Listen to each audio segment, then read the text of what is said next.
Na mimi niwaambieni, kama mtu anapenda uvivu, anapenda uzembe, anapenda wizi, anapenda kukiuka maadili, ajitafakari kabla fiekeo halijamfikia. Hatutaruhusu mambo ya jinga ya aina hiyo yaendelee kuwemo kwenye serikali. Kama jana nikiwa kwenye ziara, nimepata taarifa kule mkoa wa Tabora, ametokea muuguzi mmoja. Kwanza hata kwa taaluma yao haruhusiwi yeye kufanya upasuaji wa mgonjwa. Ameenda amemchukua mgonjwa kampeleka nyumbani kwake, anamfanyia upasuaji anamfanyia kwenye kochi nyumbani kwake. Watu wasiojali maisha ya watu. Unafanya majaribio kwenye maisha ya mtu, unafanyia majaribio maisha ya mtu, maisha ya binadamu unafanyia majaribio. Mheshimiwa Rais kajenga hospitali kila kona.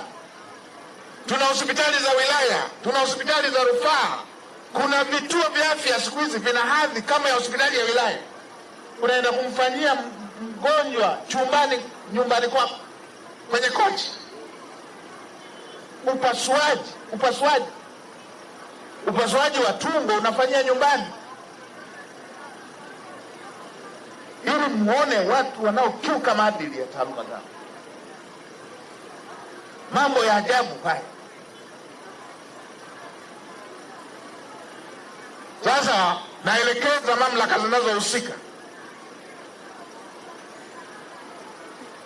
huyu si wa kuhamishwa, afukuzwe kazi mara moja, na akishafukuzwa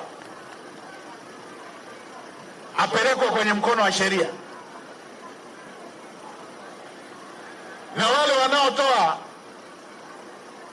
wanaotoa vibali vyao vya kitaaluma wamnyang'anye hicho kibali. Kidogo tutaelewana. Haya ni mambo ya ajabu. Hospitali zipo, unamfanyaje upasuaji nyumbani?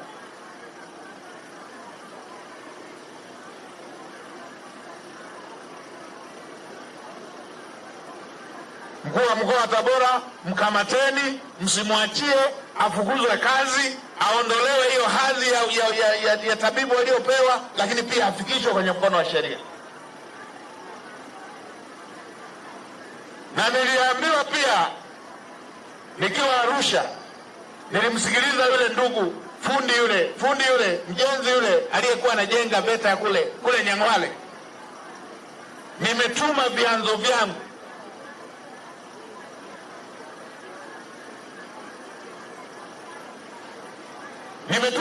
vyangu, watu wanatengeneza dili la kula fedha.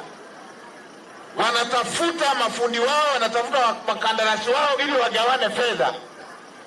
Sasa kamanda wa TAKUKURU wa mkoa wa Geita, nenda kachunguze pale Nyang'hwale nipate hiyo taarifa.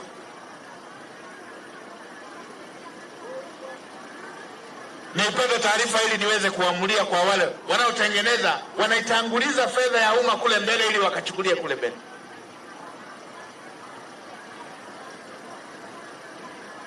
Tutaelewana tu. Ndio. Na wanaokaa vikao kwamba huyu tumfanyeje, niwaambieni amnifanyi kitu. Mimi nilishahangaika kuanzia nachunga ndama wa babangu, nilishahangaika na simba na chui, hawakunifanya kitu. Tutapoteza muda tu na vikao vyenu. Na majizi, wazembe, wavivu, mchukie, mtanuna mpaka mpasuke. Sitacheka na mvivu, sitacheka na mwizi, sitacheka na mdokozi, sitacheka na mzembe. Na katiba imetoa mamlaka hayo ya udhibiti, ya usimamizi wa shughuli za serikali na usimamizi wa maelekezo ya Mheshimiwa Rais. Wasome katiba wajue. Ndio. Kwa ndugu zangu, niliona tu nisimame kwa wito walionyosha mkono hapo.